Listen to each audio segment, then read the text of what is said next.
Hello, and welcome back for another volume of truly disturbing tales taken from Reddit. If this is your first time joining us, thanks for tuning in. If you enjoy creepy tales and true crime, then you've come to the right place.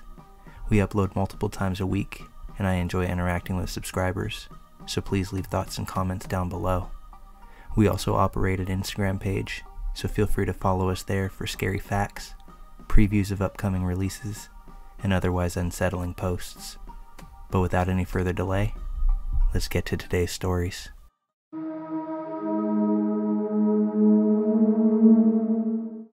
This happened to me about 2 days ago. I live in a small city in Romania, about 30,000 inhabitants. Romania isn't exactly known for their tolerance of gay people. It's not as bad as other places in the world, but the situation is definitely not rosy here. I get on Grindr and meet a guy, 18 years old apparently. The guy didn't have a picture of his face as his PFP because it's too dangerous. He had a picture of a rose drawing. Most guys on Grindr here don't have pictures of themselves, so it wasn't weird. We talked for a bit, and I really liked the guy, so we decided to exchange face pictures. I send him a selfie, and he sends me a picture of himself, and it happens to be a guy from our city that I've seen around once or twice. He was cute, and I really liked him now. So I told him, "Hey, I've seen you around. I didn't know you were gay too." We talk, and finally arranged to meet up. I had some errands to run at the tailor shop. My cousin's bachelorette party is coming up next week, and I had to adjust my favorite shirt.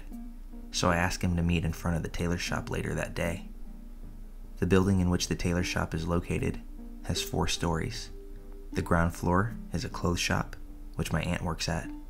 The first floor is a storage room, the 3rd floor is a barber salon, and the 4th floor was a tailor shop. So I go to the tailor shop, and then go to the clothes shop on the ground floor to visit my aunt and see how she's doing. As I was looking out the window of the clothes shop, I noticed that there were 5 men, all of them in their late 20s behind the building. None of them was the guy that I got a picture of, and none of them even looked remotely close to what the guy looked like. I text the guy I was supposed to meet and asked him if he made it to the tailor shop. As soon as I send the message, one of the 5 guys' phones lit up, and he started texting. As soon as he stopped texting, I got a notification from Grindr. "I'm behind the tailor shop. I went there to smoke so no one would see me. Come smoke with me." I was terrified as I realized I wasn't going to meet the guy in the picture. He tries to get me to go behind the tailor shop, and I try to get him to the side of it. There were no windows to the side of the building, so after a few tries, he agreed to meet at the side of the tailor shop. All 5 guys went to the side. I peeked my head from the door, looked left, looked right, and when I saw that the coast was clear, I ran for it. I'm not sure what those 5 guys had planned, but I felt in my gut that it was nothing nice, so I'm glad that I listened to that feeling. The silver lining side note to all of this is that I bumped into the cute guy whose picture I had received a few days later and started talking to him. I opened my phone up and pretended to use it as I went on to Grindr. I saw him look at my screen and ask, "You're, you know." I say, "Yes." He looks back at me and says, "Me too."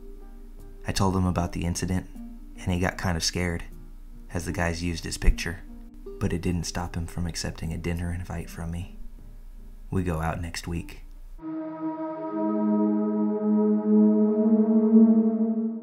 For about 6 months last year, I lived in the north of Spain. About a week before I was going to move back to Ireland, my friend and I were at my house having dinner and drinking a little. I was renting an apartment in the city, and my roommate was an older lady, maybe in her 50s. I'm 20 just for the story's sake. That night, my roommate left to go have dinner with her friends. About a minute after she left, someone buzzed our door to be let into the building. I looked at the camera, but it was a woman that I didn't recognize. She looked to be in her late 20s, maybe early 30s, so I just assumed it was one of my roommate's friends, and she was coming to meet her, or something like that. I buzzed her into the building, assuming they would meet in the lobby. At first, I didn't buzz her in because I didn't recognize her, and she began to walk away from the door just about the instant that I hit the buzzer myself. I then looked away from the camera, so I couldn't see if she actually entered or not. I just assumed that if she didn't enter, she would call or text my roommate and they'd meet up as scheduled. Boy, I was wrong. This woman came up to the 6th floor of my building, and she parked herself in front of my apartment. She came up just 2 minutes after my roommate left, so I know she didn't take the stairs. And I know they must have seen each other when my roommate got off the lift, and the lady happened to get in. Realizing that this is weird, I don't open the door when she rings it. I look through the peephole just to confirm that it was nobody that I knew, and I verified that this woman is no acquaintance of mine. She's a full-blown stranger. At this point, I back away from the door, and I gesture for my friend to be silent. We creep back to my room, which is at the far side of the apartment, and I begin calling my roommate who isn't picking up. Meanwhile, the lady is incessantly ringing my doorbell. My roommate isn't picking up, and my friend is just telling me to open the door. In her mind, it's a woman, so she must be harmless. I call her an idiot for underestimating the female sex. Women can be criminals too, after all. She keeps telling me to open the door, but I refuse, using my better judgment. The door keeps ringing though, and I look out the peephole once more. At this point, I understand that if she knew my roommate or was looking for someone specific, she would just call or text them. She never took out a phone. She just stayed eerily silent, didn't call out any names or ask if anyone was home. This whole situation was freaking me out. I finally get through to my roommate. She says that she wasn't expecting anyone and that she doesn't know anyone in that age range. She asks if I'm okay, and I reply that I'm fine. Now it's been at least 20 minutes. I know the lady knows someone is home because the lights are on, and my best bet is that that's why she's not leaving. I continue watching her through the peephole, and I see her go into the lift for a moment, and then come back out again. The lift is really loud, and I would have heard it move, but it didn't. She just went in and came back out again. In my mind, this means someone's in the lift waiting for her, and this screams sketchy to me. After about 40 minutes, she finally leaves. I run to the hall and flick on the outside camera. The lady left the building with 2 large men in tow. They all had backpacks on, and the men looked to be wearing masks. I will forever be grateful for trusting my instincts and not listening to my loudmouth friend. Sometimes, it's just better to be safe than sorry. I'm glad to say that I never saw the creepy lady or her henchmen ever again, and I'm truly glad that we didn't ever have to meet.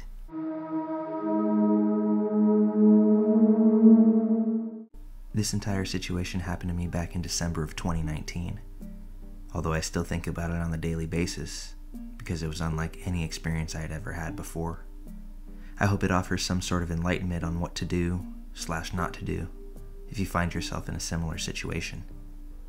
So back then, I had ventured out to do a bit of late night shopping. I'm a 31-year-old stay-at-home mom of 2 young children, so once my husband gets home from work, I like to take some time to myself and go shopping, take a drive, or run errands, kid-free. It was around 8:30 p.m. when I arrived at the Target that I frequent. I'm by no means a paranoid or anxious individual, but I have attended several seminars on human trafficking and have done plenty of research on my own, learning to identify red flags and what precautions to take when out in public alone, especially at night. I carry several self-defense items on my person at all times, just in case of situations like those. I parked directly in front of the store, next to a cart caddy, and took a mental note of the vehicles parked nearby, again, just as precaution. I was taught at an early age to always be observant of your surroundings, and being a control freak just naturally makes you that way. Nothing seemed out of the ordinary that night, and the parking lot was actually quite empty, most likely because it was a weekday. As I entered the store, I began browsing like usual, following the natural flow of the store departments, following the main aisle around. I had been browsing for only 10 to 15 minutes when I noticed a young gentleman in his mid-20s. He was tall, skinny, dressed in a dirty gray two-piece sweatsuit and brown work boots. He looked over at me. I smiled and said hello, but his facial expression was blank. He looked like he may have been high on something by the look in his eyes, but he didn't seem to care for my gesture, and he quickly moved on. At first glance, there was nothing in particular that alarmed me about him, except I took notice at the fact that he was just wandering down the main aisle with no cart or basket, hands in his pockets, and didn't seem to be with anyone. I continued shopping with no second thought and made my way to the next department. Several minutes had passed, and that's when I noticed a second young gentleman wearing the same gray sweatsuit and a similar pair of work boots. Again, no cart or basket. He too glanced at me, then quickly darted his eyes away when he realized I was looking directly at him. I became a bit more alert, but still remained composed and continued on browsing. Another 15 minutes or so passed, and that's when a third older man caught my attention. And you guessed it, same gray sweatsuit, work boots, no cart, no basket, just his hands in his pockets. I assumed they were in some sort of work uniform, maybe construction workers, but why weren't they walking together? And why didn't they have any items to purchase? At this point, it was difficult to focus on browsing. I had a bad feeling about these three men, and it became clear that something was a bit off. Over the next 20 minutes or so, I felt as if I was being monitored by the three of them, as if they were all communicating my whereabouts as I continued to make my way through the store. Because each department I entered, it didn't take long for me to notice one of the three men pass by whatever side of the aisle I happened to be in, making their presence known to me. I stayed completely vigilant while trying not to panic or allow my suspicions to overwhelm me. Something about their presence felt very heavy and dark, so I decided to test their intentions, to prove I wasn't overthinking the situation, and to validate my bad gut feeling. I began picking random aisles and traveling back and forth between departments in a very unorganized and random fashion to see if the men would continue to pass by me as frequently as they had been. With every aisle I popped into, it would only take a few moments for one of them to make an appearance, staring me down as they passed by. It felt as if I was being surrounded like a wild animal, hunted even. They were no longer trying to be inconspicuous, which was the scariest part of it all, and everything instinctual was screaming at me to get out of there. I gripped my cart so tightly and figured that if they got too close, I could use the cart to push them away, or at least create distance between us. By this point, I had been shopping for about an hour altogether, maybe a bit over, and was ready to purchase my items. But honestly, I felt too uncomfortable to continue browsing even if I wanted to. The men had been following me all this time, and I was becoming more concerned and annoyed if I'm being honest. The store was pretty empty around this time, one of the main reasons that I like shopping at night, but that made this particular situation even more unsettling. Two preteen girls were wandering around by themselves, which quickly caught my attention because the men had passed them by making similar advances, but the girls were seemingly oblivious to it. So I quietly got their attention and asked them to go find their parents and to stay with them, trying not to freak them out. The mother in me was in full protection mode. I couldn't imagine having my young children with me on this night. Thank God they were home safe and sound. As I made my way to the checkout, I noticed one of the men coming up from behind me, walking at a quicker pace this time, so I immediately stopped and turned to lock eyes with him as he approached. I will never, ever forget the darkness in his eyes. An eerie smirk formed over his face as he nudged past my shoulder, continuing to stare me down, walking backwards to hold his sinister gaze as he exited the store. I had lost sight of the other two men, and I hated the uncertainty of it all.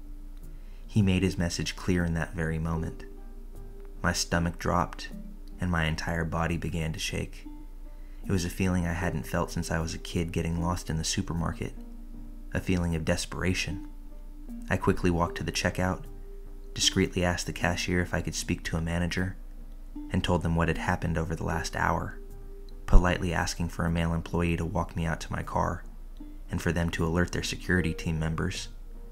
When I told the manager what happened, her face sunk as if she had already known about these men, and once I described them, she confirmed that she knew who I was talking about.